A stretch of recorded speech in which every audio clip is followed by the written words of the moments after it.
Hello everyone and welcome back to my channel. My name is Caitlin from Florals.com, and today we're back with another episode of Falling Back to Basics. And today's episode will be kind of fun. We're going to be talking about how to start your layout. So if you have done scrapbooking for a while, you know there's plenty of different ways you can start a layout. You could start with the photos, products, story. There are so many options. So I want to go through some ways that I go through making a layout, or at least starting a layout. And I want to do that with you guys. So I thought it'd be fun to do a multi-photo layout because I know a lot of people have struggled with multi-photo layouts. And I know the trend currently is to do one page or one photo layouts on a one page. But I'm here to tell you I have 4 photos and there are endless possibilities. So I know there's a little bit of glare because I get glossy photos, but these are last year's pumpkin picking photos. So I have 2 of like the place where we got the pumpkins and then 2 of like us getting the pumpkins. And you can also see we have 3 vertical and 1 horizontal, and these are all 4x6. It gets a little bit more complicated when you try to figure out what size you want your photos. Since mine are all 4x6 when I print them, occasionally I'll do some 3x4 sets, but since all of mine are 4x6, I don't usually struggle with that sort of process of getting photos printed, so I apologize that we're not going through that, but I'm not one who does something different. I just order photos and they come in the size that they were taken. So once you have your photos decided or your story decided, because not every layout needs photos, the fun stuff begins. So once you know how many photos you have to figure out how the heck you want to lay them out. So when it comes to multi-photo pages, the first step I do is to analyze how many photos I have, if any of them need to be trimmed, and what sort of orientations we could do with them.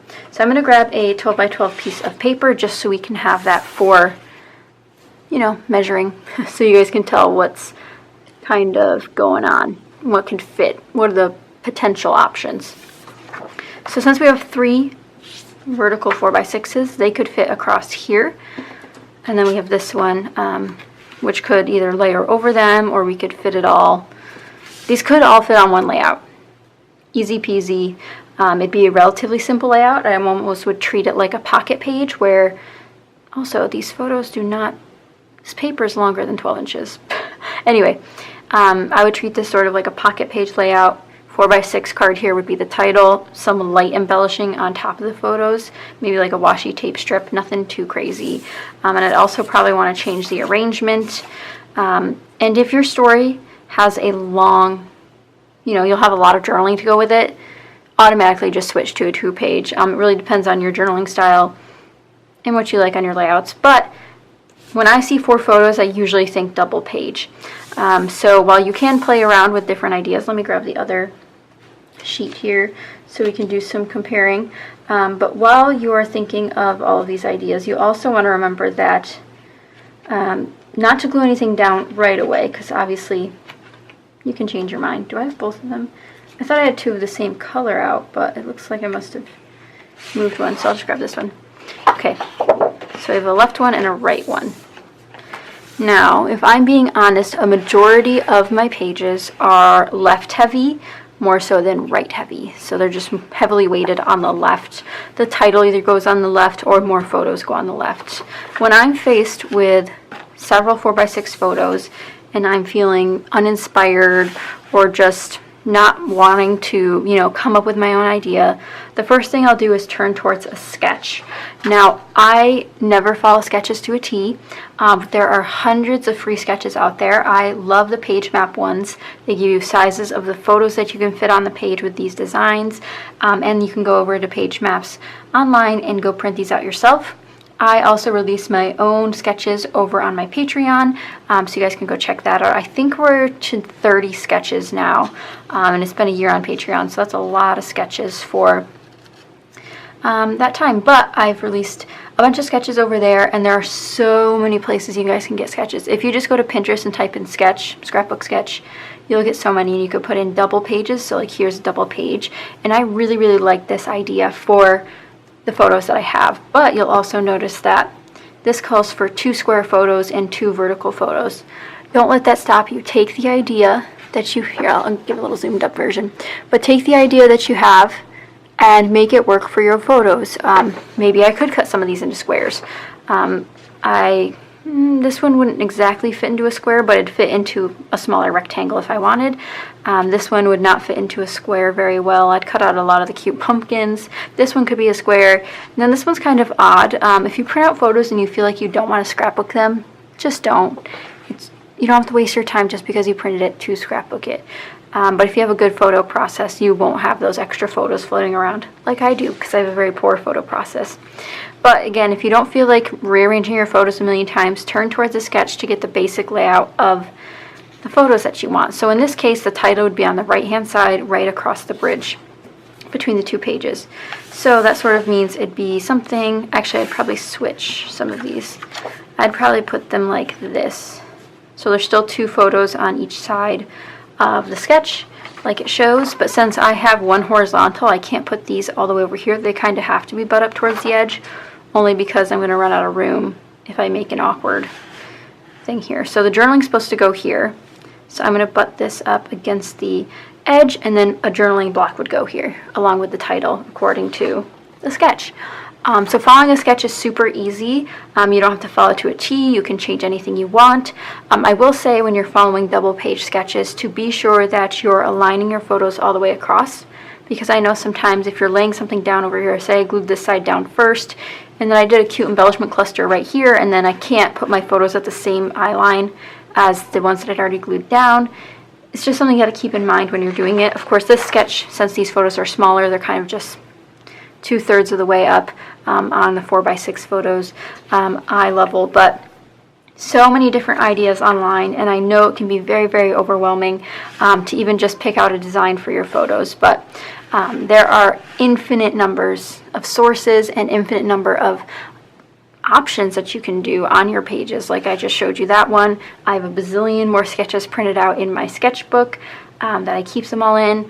But if you're not feeling particularly inspired by sketches and you want to try something new, I would recommend going to your photo for inspiration.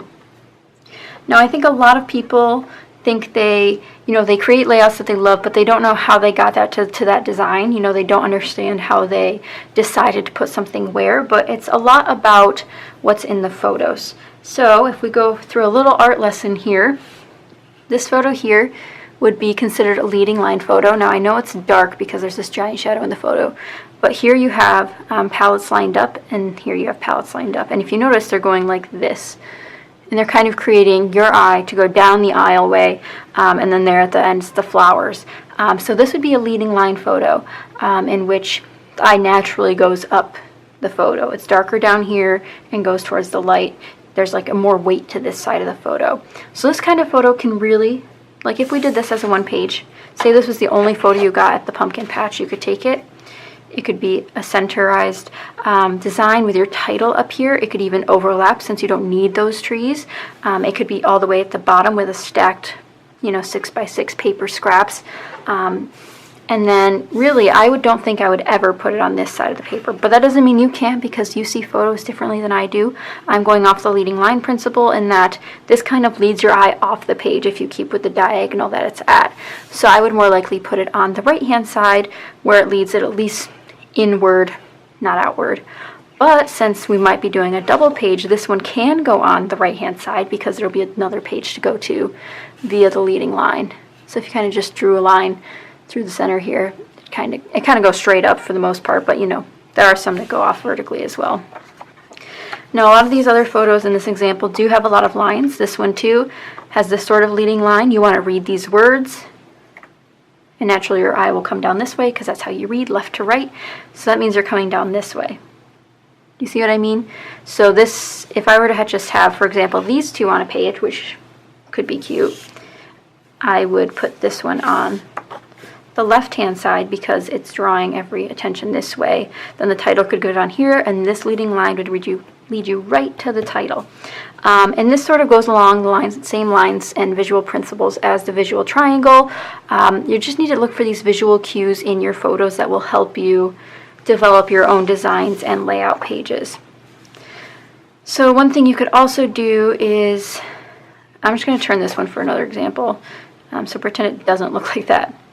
You could do all sorts of fun grid designs. I'm not super partial to grids. I find them confusing for me personally since my photos are so large and so busy, but this works really, really well with smaller photos, especially 3x4s. So don't be afraid to do some sort of grid pattern if you haven't tried that out yet. And again, sketches will be your friend. And later in this series, we're going to do the go-to designs, so you guys can get tons of ideas there as well. But once you have an idea of what you might want to do in terms of design, like I said, I would almost positively make this a double pager. If it's 4 photos and I can't crop them too much, it usually becomes a double page. So then what you do is you pick out a design. Say I go off of this one, and I might not know my background papers yet, so they might just be laying on my desk, but I'm going to switch these to.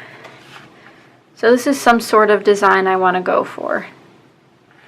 And then a journaling strip there. So we have that imagined, so you don't have to pretend they're on 12x12 papers. Pretend they're on your desk. And you can see here in the sketch, if you were to follow it, it has a plain paper here, which is the same color, and then it has something that overlaps the 2 pages and is a different color. So once you do have this, once you have your layout, if you're not going to follow the sketch, like here, you could grab another piece of paper, cut it, start laying those layers down.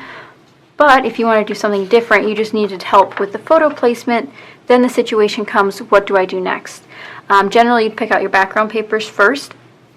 As usual, I think a lot of people end up starting there just because it's easier. So what I would start with is, if you're just starting scrapbooking, start with white or a neutral background, just to keep the eye on the prize in this case.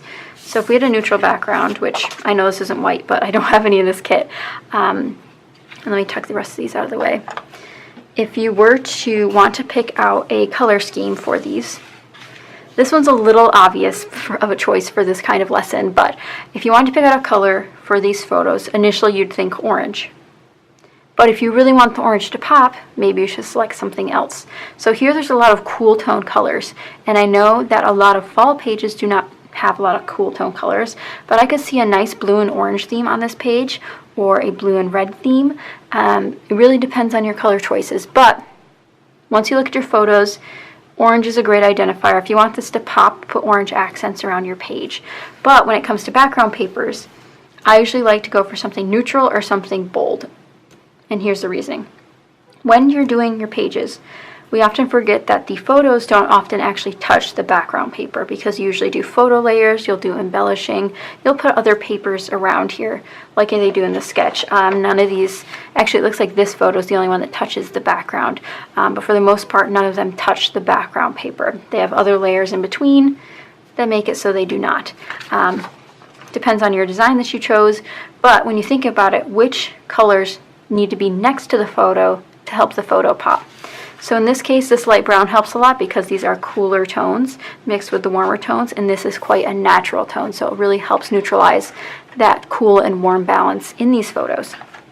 But if we come over here and I look at these ones, actually I would probably pair these, no, I'd probably pair these two together. So these two photos actually have a lot of shadow in them, as you can tell. So they're much cooler. So I paired them with this deep red cardstock, and they seem to really just, it's not that they pop, it's that they feel like they belong there.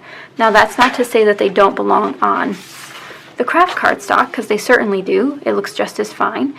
You can see there's pros and cons. This color seems to highlight the brighter sections of the photos, whereas this color seems to highlight the darker sections of the photos. So when you start working on your layout, and if you really want to take the time to figure out your color palette and all of that stuff in your background papers, I recommend starting with the photos. Another really easy way to pick out your background papers is to go with mood and feel. As you guys know, that's a huge thing that Janet goes over in her videos, and if you have not checked her out, she's at RTS Scrapbooking here on YouTube. Mood and feel would be a fall themed kit. So this is a very fall themed color. We could do something like this.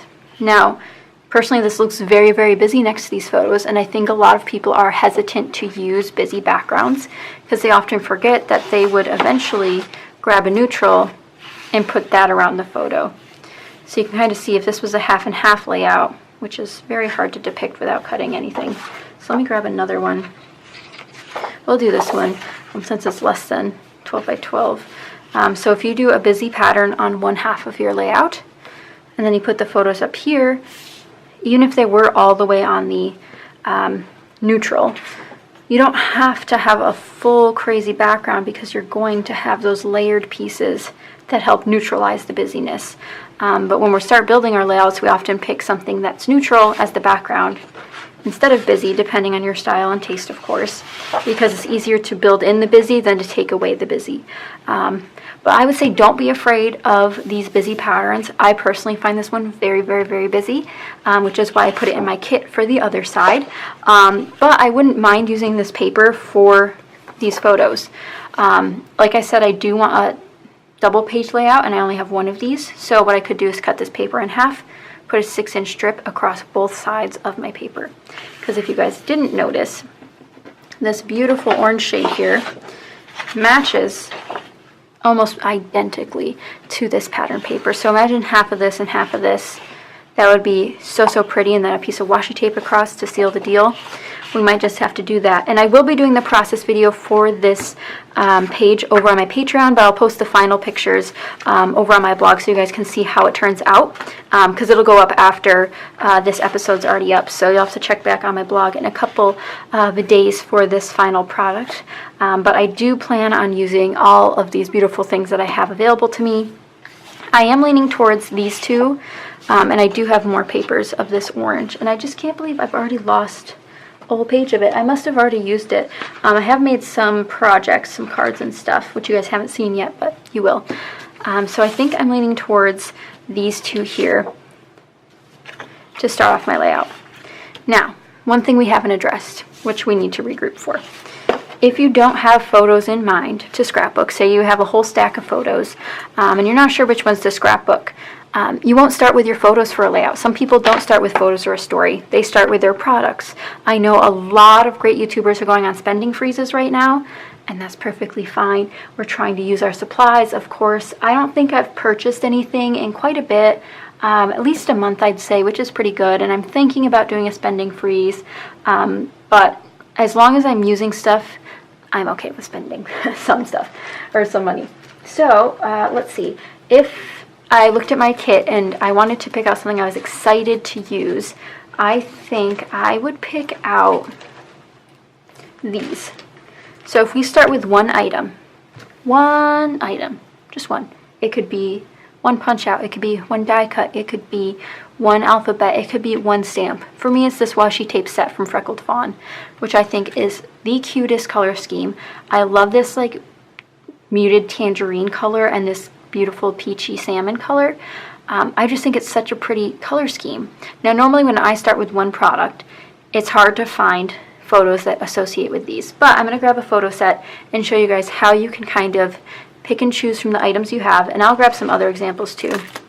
And I know these are similar color schemes, but these ones are a bit different. So we'll try to use these two options as planning elements for what photos will scrapbook. So if you're really excited about products in your stash and you're not as excited about telling the stories, I would say start with the products, which is perfectly fine, and I promise you'll be able to find a story that associates with it.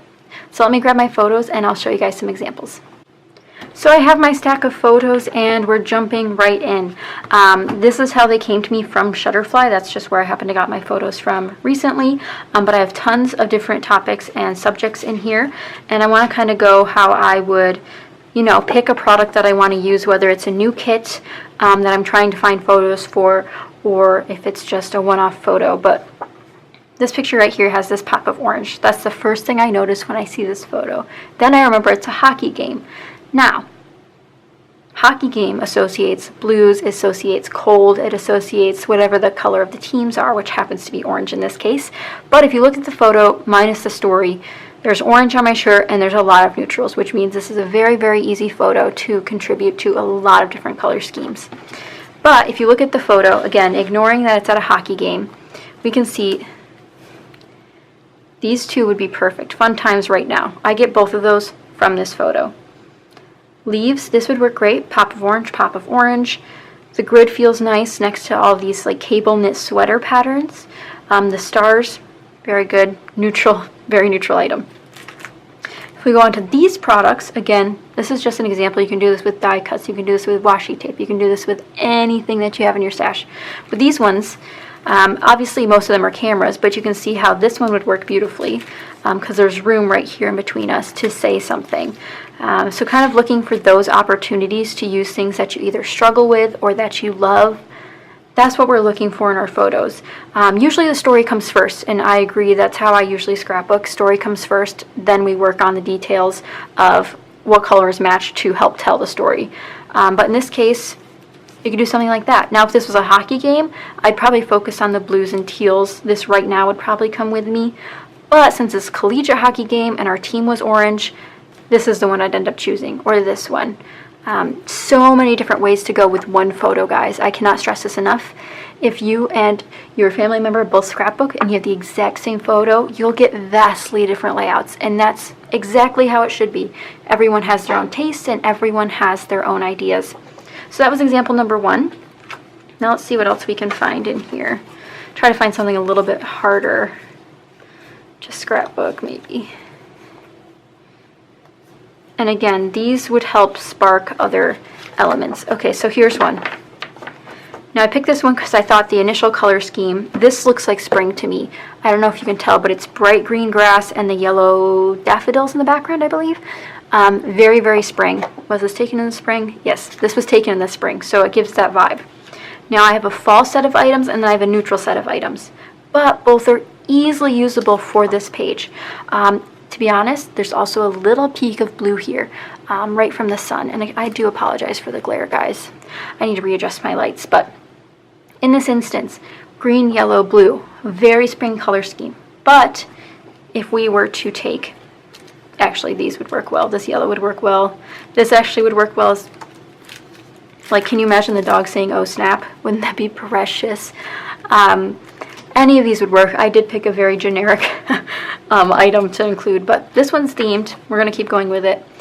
I would pick, based on these colors, this teal star would work well. This perfection emulates the story as well. He looks so perfect in this photo. He's being such a good boy. Any of these could work. I can make a whole color scheme out of these that would not clash with the photo. What really helps is the greens match fairly well. It kind of brings in those highlighted green colors, you know, those little bit of brighter tones. And the orange doesn't, nothing clashes. In fact, actually, because he's a golden, this golden orangey color helps complement his coat. So there are infinite opportunities. I'm just trying to give you guys some examples of what I would do. But like I said, I naturally do start with a background paper. And if I were to see this paper just based, or this photo based on just what's on my desk, I would pull out this green and try to incorporate this onto a layout. Now, do we see how busy this background? It almost hurts to look at because there's so much going on in this crazy background against this green. But imagine that there's going to be several photo layers underneath that photo and some embellishment clusters to help your eyes settle. And it's kind of hard to do that at first, you know, everything's overwhelming. Now I know this is a Christmas background, but even this one's quite busy and the photo sort of gets lost because you have these neutrals that it just bleeds right into each other and the green bleeds right into each other. But remember that you're going to have layers and it'll make everything better. But that's just another example. And then let's see what else we've got in this photo stack. I haven't really gone through these yet. We've got some Easter. Okay, this is my cat with the Easter candy that I was sorting out to make goodie bags for everyone. This is a really, really hard photo to scrapbook. I know when I printed this photo, I debated printing it in black and white, but I really like the idea of the bursts of color from all the colorful candies in the photo. That's very Eastery to me. However, these are not Easter colors.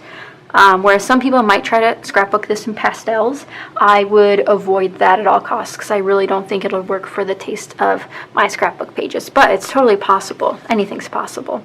But looking against our washi tape, I really love this polka dot. It brings in colors that are in here without bringing in too much color. So this would probably be a white background or a solid colored cardstock background for me for the 12 by 12 or 8.5 by 11.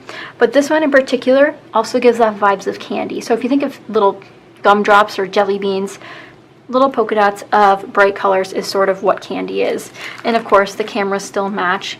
In terms of color, I would base it off of the yellows and the reds in this. And of course what else I picked out for my layout. But sometimes the mood and theme does not match the photo colors as much as we'd like, and that's perfectly okay. You can do an Easter layout that's not pastels, although I will say some of these do come off as pastels, like they lighten the green, like they alternate the colors a little bit lighter in that instance, so it does have that pastel-y feel, but you could still use like this bright rainbow cotton candy vibe Candyland theme as well. And I know I keep saying as well so much, and I'm really sorry about that. These kind of unscripted videos really throw me for a loop sometimes because I want to make the best of it, but it's also very difficult because I have a lot to say and it's hard to write down and make it seem natural if I do that. So we also have, I'm trying to find another color scheme option. Okay, here we go. Now, when you look at this photo, what do you instantly see? You can sort of do this project with your own photos. Like if you have a stack of photos like I do that you just got printed, sometimes what I'll do is just flip through them and kind of see if anything that I'm working on currently, so like my fall kit, I pulled these out as soon as I saw them to use in my fall kit, but I go through them to see if they spark anything specific. So if I just purchased donut stickers, this photo would come to the top of the pile to remind myself that I have those. And you can use sticky notes to remind yourself of certain products you want to use, but it's a great practice to go through your photos and kind of evaluate what you think you're going to do with them. Write it down if you want to. I think it's Nicole Jones 911 here on YouTube who does that with her kits that she takes to crops. She writes down what she wants to use, she writes down why she picked it and that sort of stuff on index cards and then puts them in with the photos. But when you first look at this photo, all I see are red and green. Those are the main two colors, if you will, on this layout. We have a giant red lighthouse over here that's very, very distracting. And then we also have the Krispy Kreme logo, and then we have the box that's red and green. Very difficult color scheme to work with, especially when it's not Christmas. So when I think of these kind of colors, I would originally just go with the red as my accent color and maybe do some sort of fun green in the background. Now if you notice there's polka dots on this box, so I would also be partial to bringing in some sort of polka dot pattern. This one would work nicely. I think these colors are great. What I think I would do is cover up that dark navy because I don't really like that one, but it'd be like that along the side of the photo. So covering up that dark navy and focusing on the red, green, and then that bright orange kind of blends in with this awning. It works really well. I'll bring that closer so you guys can see it a little bit better. So I would cover up the navy and the pink to kind of reveal this color scheme. Matches the sky, matches the box, matches the building, which happens to be great because that's perfect to work out like that. And I promise I did not plan any of this ahead of time. These aren't just happy coincidences. It's these products could be used for anything, so don't let themed items stop you from using them on non-themed pages. I had a whole series on in July where I used Christmas supplies on non-Christmas layouts, which was a really, really fun challenge, and I'd highly recommend it if you guys have not tried that yet. But out of all of these photos, I guarantee you I could use one of these stickers on every one of them if there were enough. There clearly aren't enough because I print too many photos, but don't limit yourself in your thinking based on mood and feel or the photo itself. Like I said, you don't have to. This one, mood and feel, could easily dictate this photo. Luckily, it's neutral. It's easy to work with. Same with this one. I think winter photos are very hard to scrapbook because they are so white. Like the only color here is my dog, and he stepped into this. This is just a really funny photo. There's a little bit of maroon on the shutters, but you could do some sort of icy metallic sort of silver and blue theme. You could do the red and gold theme. Really, really up to you guys.